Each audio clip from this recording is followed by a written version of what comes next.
Hi guys, welcome back, Andy here. Today's video is the continuation of the story, The Canterville Ghost. I'm narrating to you. This is part 4. Follow it and enjoy it. Let's go.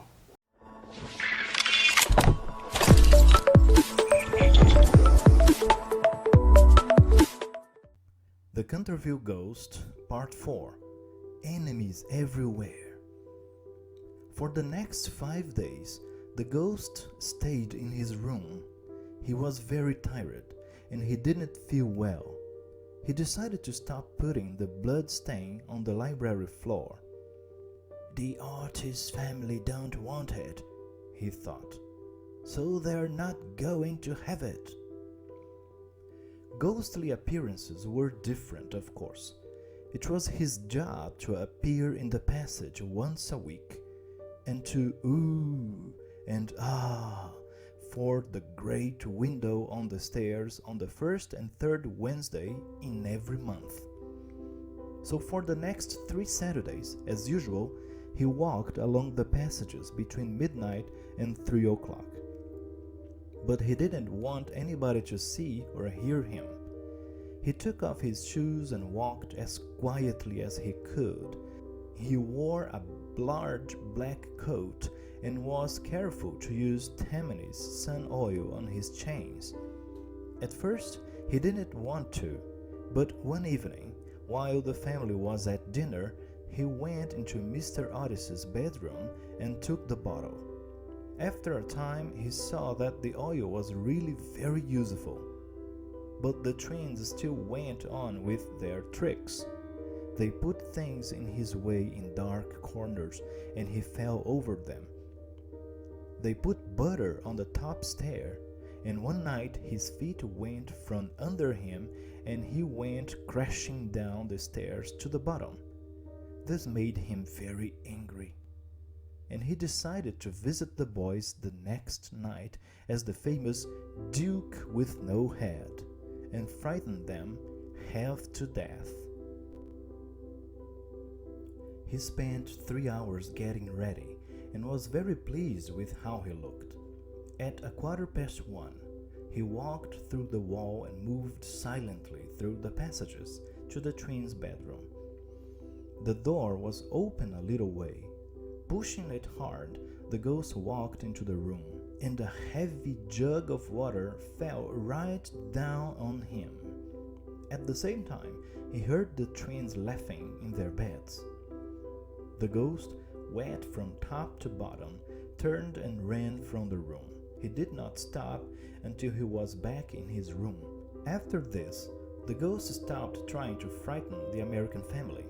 He walked silently round the passages in soft shoes, carrying an old gun, and tried to stay away from everyone. The last of the tricks happened on the 19th of September.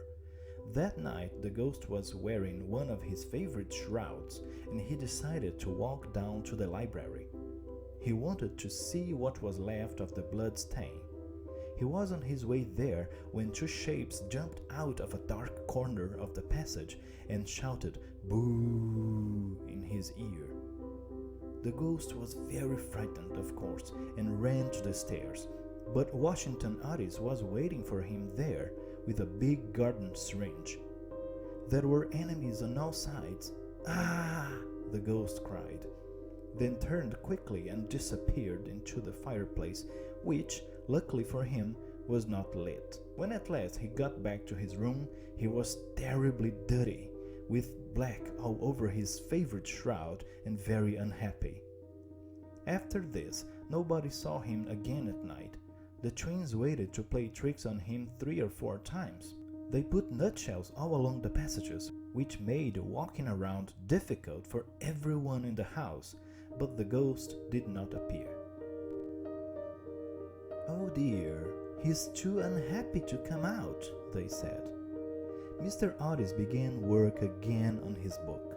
Mrs. Otis gave a number of big American parties for the English people who lived near them. The boys played in the house and garden, and Virginia went horse riding with the young Duke of Cheshire. He was staying at Canterville Chase for the last week of his holidays.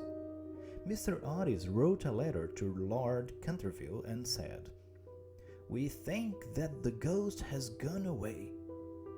And Lord Canterville wrote back, "I am happy to hear it." But Mr. Otis was wrong. The ghost was still in the house. It is true that he was ill, but he was not yet ready to stop his ghostly work. The young Duke of Cheshire was staying in the house, and the ghost knew the Duke's family well. He once appeared before the brother of the Duke's grandfather as the Horseman of Death. The poor man's hair turned white in one night, and for the rest of his life he could only say the words, "Turn out the light, turn out the light." Now the ghost wanted to do the Horseman of Death for the young Duke too. He got everything ready, but in the end he never left his room. He was too frightened of the twins to go out, and the young Duke slept happily in his bed, thinking of pretty Virginia. So that's all for today. I hope you liked it.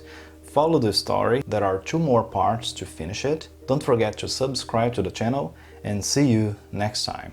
Bye!